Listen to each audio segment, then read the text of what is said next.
Alabama, September 2005. My assignment? A magazine story about poverty in Alabama. Real names, real people. Due in 2 weeks, 1,500 words. High-stepping, but I knew where to look. I'd worked at walk-in social service agencies, taught school in rural Alabama, and clerked at debtor's court. I cast a big net. Soon, the director of a woman's shelter suggested I meet someone on her staff. That's how I came to know Ginger McNeil. We met at a sandwich shop. A woman dressed in lime and brown linen dashed through the door. I spotted her briefcase and guessed she was Ginger, hurrying from court in the next county. The woman stopped short. The tentative expression that crossed her face as she scanned the room turned into a broad smile when she saw me waving from a back corner.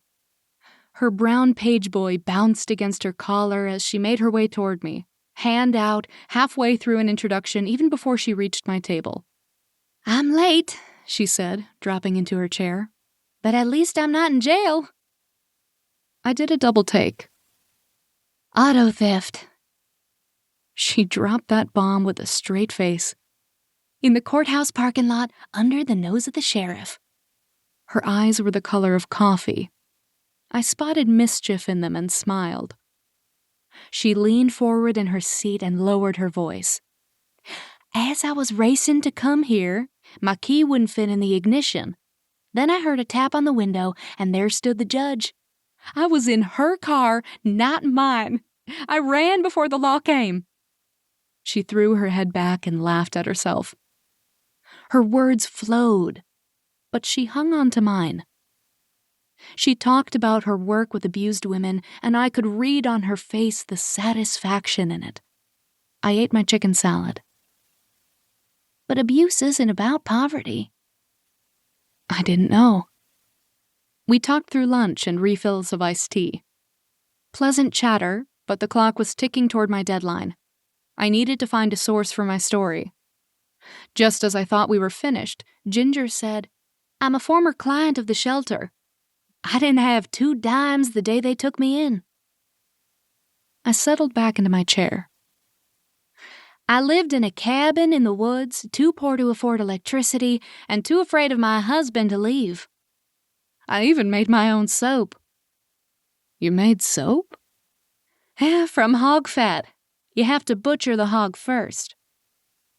She told me she slaughtered, butchered, and canned shingled roofs and bush-hogged land. Whatever it took for her and her 2 sons to survive. "And you were afraid?" "He hit me." This woman with a briefcase. What I heard clashed hard against the image before me.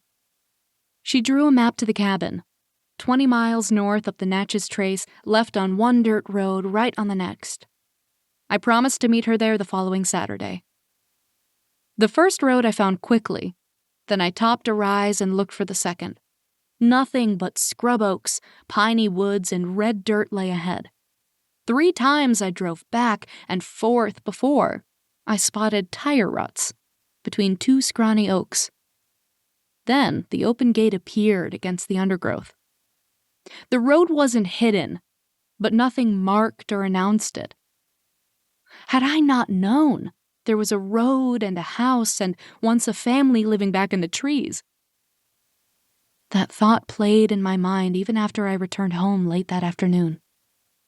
The road dipped, rose, and circled through the trees to a small clearing in the midst of sheds and a cabin. Ginger had heard my car and she bounded toward me. No briefcase today. Instead, she wore jeans and heavy boots. The cabin behind her was a cracker box with a tin roof and board and batten walls. Leggy red geraniums strained out of a clay pot by its front door. Ginger ushered me inside past the black wall-to-wall wood stove that dominated the first room, and through 2 bedrooms hardly larger than their beds. Cozy. Neat. We popped cans of Diet Coke and stepped out into a dry day with no breeze on this last weekend of September.